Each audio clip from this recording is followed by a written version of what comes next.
सियासत अपनी चाल चलती है और सियासतदां अपनी। इस वक्त यूपी की हालत यह है कि हर दल अपने अपने हिसाब से जातियों का जोड़ तोड़ कर रहा है। कहानी कुछ ऐसी बन रही है कि बीएसपी ब्राह्मण सम्मेलन कर रही है, बीजेपी पिछड़ा सम्मेलन करेगी, समाजवादी पार्टी ब्राह्मण सम्मेलन करेगी, पश्चिमी उत्तर प्रदेश में आरएलडी न्याय यात्रा निकालने वाली है।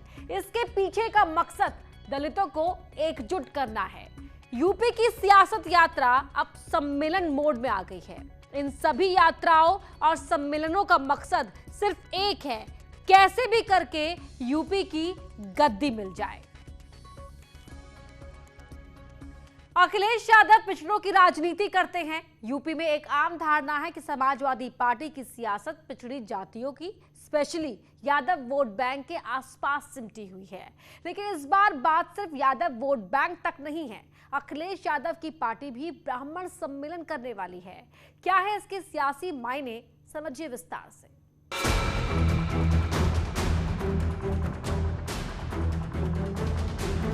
समाजवादी पार्टी 2022 का राजनीतिक रण फतह करने के लिए अब रणनीतिक लड़ाई लड़ने की तैयारी में है। मौजूदा हालात के हिसाब से सरोकारों के साथ साथ सामाजिक समीकरण मजबूत करने पर भी ध्यान दिया जा रहा है। पार्टी की प्राथमिकता सत्ता तक पहुंचना है, इसलिए हर पैमाने पर खरा उतरने की पैरोकारी की जा रही है। पार्टी के रणनीतिकार हर वर्ग और हर तबके को साथ लेकर चलने की नीति के तहत जनता के बीच जाना चाहते हैं, ताकि सब तक अपनी बात पहुंचाने के साथ साथ सबका समर्थन भी हासिल किया जा सके। इसके लिए सबसे पहले ब्राह्मण समाज को साधने की कवायद है। अखिलेश यादव की हामी के बाद 5 अगस्त को बलिया से ब्राह्मण सम्मेलन की शुरुआत करने का फैसला लिया गया है। इस सम्मेलन को प्रबुद्ध सम्मेलन का नाम देकर चुनावी अभियान को धार दी जाएगी। मंगल पांडे की धरती यानी बलिया से समाजवादी पार्टी 2022 के मिशन की शुरुआत करने जा रही है। समाजवादी पार्टी का मकसद है कि इस ब्राह्मण सम्मेलन के जरिए से वो जातिगत और सामाजिक आंकड़ों को साध सके। उत्तर प्रदेश की राजनीति साफ तौर से कहती है कि जब तक जातिगत समीकरण दुरुस्त नहीं होंगे, सियासी पार्टी के लिए रास्ता आसान नहीं होगा। इसीलिए समाजवादी पार्टी ब्राह्मण सम्मेलन के माध्यम से तमाम चीज़ों को दुरुस्त करके 2022 के जंग को जीतने का आगाज करना चाह रही है। अवध की सत्ता तक पहुंचने के लिए पूर्वांचल में जीत का दरवाजा खोलना जरूरी है, इसलिए समाजवादी पार्टी भी बलिया से ही चुनाव का बिगुल बजा रही है। ब्राह्मणों को साथ लाने के लिए पार्टी के सीनियर नेताओं को जिम्मेदारी सौंपी गई है, जिसमें माता प्रसाद पांडे, अभिषेक मिश्रा, मनोज पांडे, पवन पांडे, सनातन पांडे सबसे आगे रहेंगे। इनकी अगुवाई में ही बलिया के साथ साथ राज्य के दूसरे हिस्सों में भी सम्मेलन होंगे। ये शुरुआत है, एक तरीके से एक बहुत प्रसिद्ध क्रांति मैदान है। बलिया की बागी भूमि है। क्रांति जब शुरू हुई इस देश में, चाहे अंग्रेज़ों के खिलाफ हुई हो, चाहे किसी अन्याय के खिलाफ हुई हो, उस भूमि से शुरू होती है। तो हम लोग एक तरीके से क्रांति लहर एक है जिसमें हम लोग जा रहे हैं, लोगों के बीच जाएंगे, सबको जोड़ेंगे, इकट्ठा करेंगे और लोगों को ये मैसेज देंगे कि किस तरीके से भारतीय जनता पार्टी की सरकार ने सिर्फ धर्म और जाति की लड़ाई में पूरे प्रदेश को फैला दिया, पूरे प्रदेश को लड़ा दिया, पूरे प्रदेश को फंसा दिया। समाजवादी पार्टी और अन्य जो विपक्षी दल हैं, इन्होंने अपना विश्वास सब जनता के बीच में खो दिया है।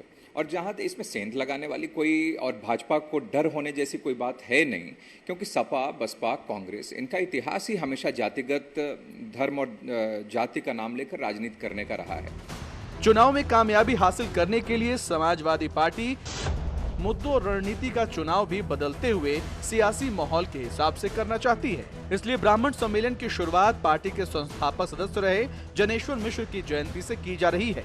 ऐसा करने से पहले नेताओं ने कई दौर की बैठक की। अलग अलग पहलुओं पर चर्चा के बाद 5 अगस्त की तारीख फाइनल की गई। जनेश्वर जी ने समाजवाद को एक नई दिशा देने का काम किया है और कहीं न कहीं जनेश्वर मिश्र जी हम सबके आदर्श रहे हैं। जनेश्वर मिश्रा जी जिन मूल्यों पर चले, गरीब, कमजोर और सारी जात, वर्ग और धन के लोगों को एक साथ लेकर के चलने का काम किया, तो मैं समझता हूँ निश्चित रूप से जहाँ हम लोग बलिया उनके गृह जनपद में उनकी जन्मस्थली पर उनके जन्मदिन को मनाएंगे, वहीं उत्तर प्रदेश के प्रबुद्ध समाज को एक साथ इकट्ठा होने का भी, करने का भी काम हम सब करेंगे। ब्राह्मण सम्मेलन का मकसद इस समाज को अपने साथ जोड़ना है, इसलिए बीजेपी शासन में ब्राह्मणों के उत्पीड़न का मुद्दा भी जोर शोर से उठाया जा रहा है। अखिलेश की चुनावी रणनीति का ये अहम हिस्सा भी है, जिसके जरिए सरकार पर तीखे हमले किए जा रहे हैं और ब्राह्मणों को अपने साथ लाने की कवायद की जा रही है। देखिए, जो हमारा वर्ग है उसने समाज को हमेशा दिशा दी है, और आज उत्तर प्रदेश में जो आतताई सरकार है, जिस तरह से ब्राह्मणों के ऊपर अत्याचार हो रहा है, समाज के हर अन्य जितने भी वर्ग हैं सबके साथ उत्पीड़न हो रहा है, सबके साथ तानाशाही ये सरकार कर रही है। तो हम लोग ये संदेश देना चाहते हैं अपने समाज, क्योंकि हमारा समाज अगुवाई करता है, वो समाज को जोड़ के रखता है। तो अपने समाज के जो बुद्धिजीवी लोग हैं, हम उनसे चर्चा करेंगे गोष्ठी के माध्यम से, और जो उत्तर प्रदेश की सरकार है इसको समूल तरीके से उखाड़ के फेंकना है। उत्तर प्रदेश की सत्ता में ब्राह्मण वोट करीब 13 से 14% है और समाज की भूमिका सत्ता दिलाने में बेहद अहम रहती है। 2014, 2017 और 2019 के चुनाव में ब्राह्मणों ने बीजेपी को खुला समर्थन किया। यही वजह है कि बीजेपी मजबूत हुई और नतीजे भी बेहद शानदार रहे। लिहाजा 2022 के चुनाव से पहले सभी दल एक दूसरे को ब्राह्मण विरोधी और खुद को सबसे बड़ा ब्राह्मण समर्थक साबित करने में जुटे हैं। कि ऐसे लोग, ऐसी पार्टी जिसके अंदर दिल में खोट नहीं है, अब तो जबान में भी खुल करके सामने कह दिया कि ये ब्राह्मण ससुरे कहाँ जाएंगे, इनको जवाब देने का समय आ गया है, इकट्ठा होने का समय आ गया है। अगर अब की बार हम इकट्ठा नहीं हुए, अगर अब की बार हमने इनको सबक नहीं सिखाया और इनको बाहर करने का काम नहीं किया, तो हमारे आपकी आने वाली पुश्तें भी आपको इसके लिए कभी माफ नहीं करेंगी। जिनके पास कुछ भी नहीं है, संपूर्ण ब्राह्मण समाज जान रहा है, पूरा सर्ववर्ग समाज जान रहा है कि कहीं से बीएसपी की सरकार आने वाली नहीं है, तो ब्राह्मण समाज जो है इस मुगलती में नहीं पड़ेगा। वो अपना संपूर्ण और जो है इस आतताई, अत्याचारी, दुराचारी, भ्रष्टाचारी सरकार को हटाने के लिए एकमुश्त समाजवादी पार्टी को वोट देने का मन बना है, वोट देने का काम करेगा। और 2022 में जो है अखिलेश यादव के रूप में आपको नया मुख्यमंत्री जो है मिलेगा। तो सभी समाज को लेकर चलने वाली पार्टी भारतीय जनता पार्टी, जिसमें ब्राह्मण का भी अपना योगदान है, भरपूर योगदान है, वो उस नज़रिए से देखता है।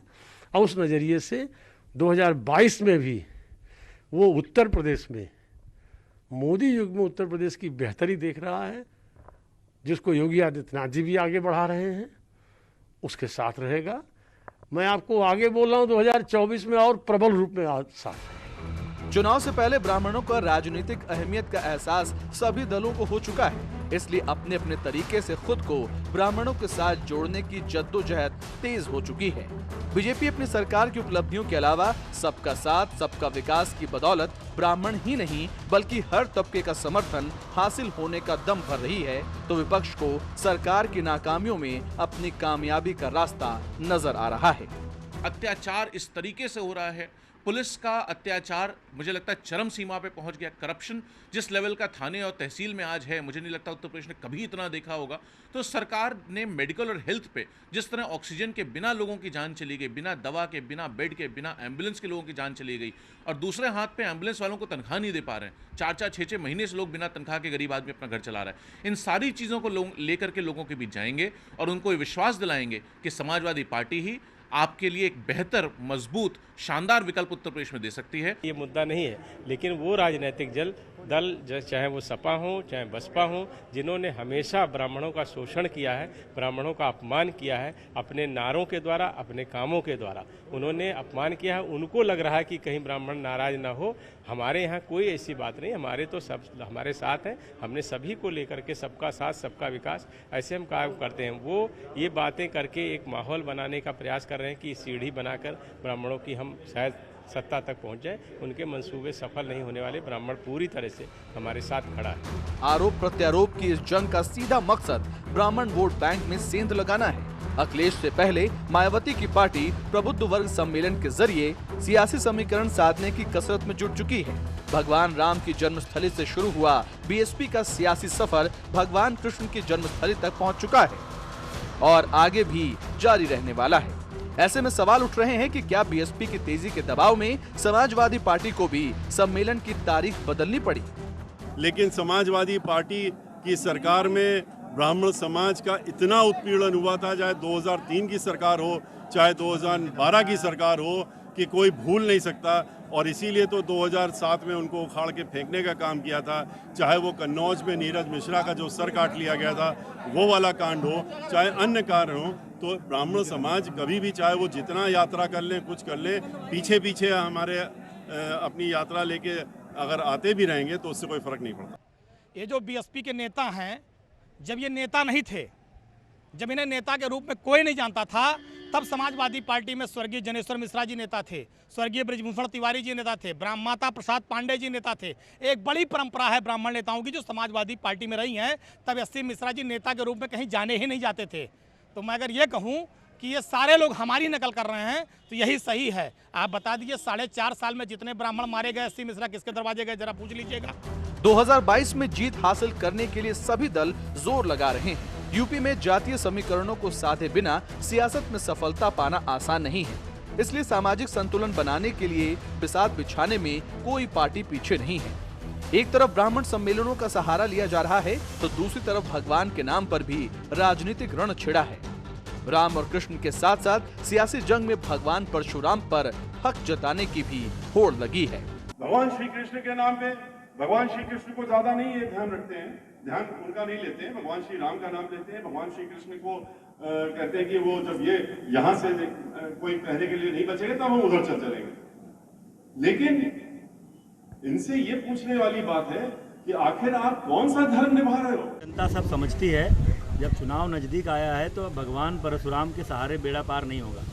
उत्तर प्रदेश की जनता यह भी जानती है कि जब जब अयोध्या में भगवान श्री राम की जन्मभूमि पर मंदिर के निर्माण की बात आई तो सबसे पहले आगे बढ़कर समाजवादी पार्टी ने ही विरोध किया। आज जब चुनाव आ रहा है तो नगरी नगरी द्वारे द्वारे दौड़ रहे हैं। आज सबको भगवान राम की याद आ रही है। सबसे बड़े सूबे की सबसे बड़ी सियासी जंग से पहले सबके अपने अपने दावे हैं और सबकी अपनी अपनी सोच भी है। जनता का साथ पाने की खातिर सभी दलों ने अपने अपने तरकश के तीर चलाने भी शुरू कर दिए हैं। सबका मकसद ज्यादा से ज्यादा सीट जीत कर सत्ता पाना है और हर कोई अपनी जीत के लिए अलग अलग तर्क भी दे रहा है। जो भारतीय जनता पार्टी की कुरीतियां हैं, जिनसे ये प्रदेश पिछड़ा है, जिनसे ये प्रदेश कमजोर हुआ है, आप बताइए कोरोना काल में इनके विधायक और मंत्री ऑक्सीजन बेड के अभाव में मर गए और ये स्वास्थ्य पर बयान देते हैं। वहीं मुलायम सिंह यादव ने दिल्ली में लालू प्रसाद यादव से मुलाकात की है। समाजवादी पार्टी के अध्यक्ष अखिलेश यादव भी इस मौके पर उनके साथ थे। दिल्ली में लालू यादव के आवास पर जाकर मुलायम सिंह यादव ने ये मीटिंग की है। हालांकि इसे औपचारिक मीटिंग बताया जा रहा है, लेकिन यूपी चुनाव से जोड़कर भी इस बैठक को देखा जा रहा है। लालू प्रसाद यादव जब से जेल से छूटे हैं दिल्ली में ही हैं, मुलायम सिंह यादव भी दिल्ली में ही हैं। दोनों ही नेताओं में क्या बातचीत हुई इसके बारे में अखिलेश ने कुछ बताया नहीं। उन्होंने सिर्फ मुलाकात की इन तस्वीरों को ट्वीट किया है। यार रुक एक छोटे से ब्रेक के लिए, जल्द लौटते हैं।